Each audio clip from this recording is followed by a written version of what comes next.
Physics में हम different equations को और लॉस को पढ़ते हैं और उनमें डिफरेंट वेरिएबल्स यूज होते हैं। कहीं पर हम इक्वेशंस ऑफ मोशन पढ़ते हैं, कहीं पर हम लॉ ऑफ ग्रेविटेशन, कहीं पर यूनिवर्सल वेव इक्वेशन, कहीं पर स्टीफन बोल्ट्जमैन। हर लॉ के अंदर कुछ वेरिएबल्स होते हैं। उन वेरिएबल्स का हम देखते हैं कि आपस में डायरेक्ट और इनवर्स रिलेशन होता है। किसी एक वेरिएबल के इंक्रीज होने से कोई दूसरा वेरिएबल डिक्रीज करता है। और इसी तरह से जब कोई क्वेश्चन हमारे सामने आता है, हम देखते हैं कि क्या वेरिएबल्स गिवन है, वो क्वेश्चन किस टॉपिक से रिलेटेड है, हमने कौन सी इक्वेशन को यूज करना है जिससे हमारा रिजल्ट आएगा और वो रिजल्ट करेक्ट होना चाहिए। जैसे फिजिक्स में डिफरेंट इक्वेशंस और फार्मूलाज हैं, इसी तरह MD-CAT की सक्सेस की भी एक इक्वेशन है, MD-CAT इक्वेशन ऑफ सक्सेस। वो क्या है, चले मैं आपसे शेयर करता हूँ। मेरे नज़दीक MD-CAT जो सक्सेस है वो डायरेक्टली प्रोपोर्शनल है to the sum of your preparation and opportunity.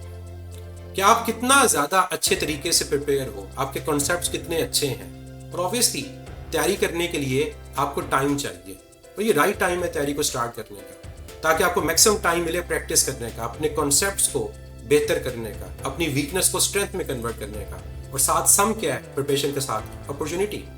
आपको अपॉर्चुनिटी मिली है कि आप अभी से तैयारी को स्टार्ट करो। आप लकी हो, आपको पता चल गया कि MD-CAT का एग्जाम इंटर के एग्जाम के फौरन बाद होगा, तो ये राइट टाइम है तैयारी को स्टार्ट करने का।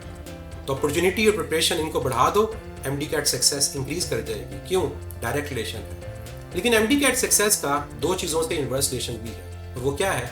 MD-CAT success is inversely proportional to the sum of time wasted and late start. जितना टाइम वेस्ट करोगे उतने MD-CAT में कामयाबी के चांसेस कम हो जाएंगे। जितना लेट स्टार्ट करोगे उतने MD-CAT की कामयाबी के चांसेस कम हो जाएंगे। तो अगर आप चाहते हो कि आप इस इक्वेशन के मुताबिक अपना एक डिजायर्ड रिजल्ट हासिल करो, तो आपने इन वेरिएबल्स का ख्याल रखना है। वो कौन से वेरिएबल्स हैं जो इंक्रीज होने चाहिए और वो कौन से वेरिएबल्स हैं जो डिक्रीज होने चाहिए। अब इन इक्वेशंस को कंबाइन कर देते हैं, इन रिलेशंस को कंबाइन करते हैं, तो आपके पास एक फॉर्मल इक्वेशन सामने आ गई। अब आप कहेंगे सर हमेशा बताते हैं कि प्रोपोर्शनैलिटी साइन खत्म करेंगे तो एक कांस्टेंट आएगा, तो यहाँ कांस्टेंट क्या है?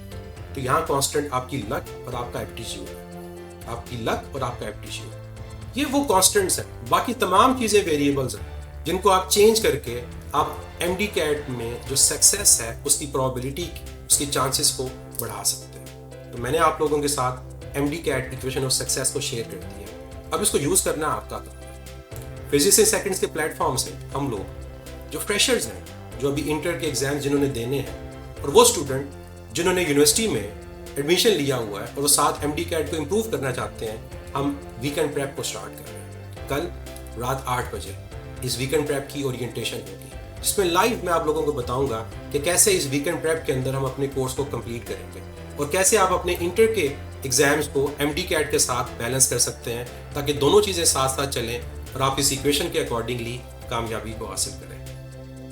तो इंशाल्लाह मिलते हैं कल इस ओरिएंटेशन में और मिलके MD-CAT को क्रैक करते हैं। मैं हूँ आपका फिजिक्स का उस्ताद मुदस्सिर ज़िया। हर एंट्री टेस्ट की प्रेप के लिए फिजिक्स इन सेकंड्स।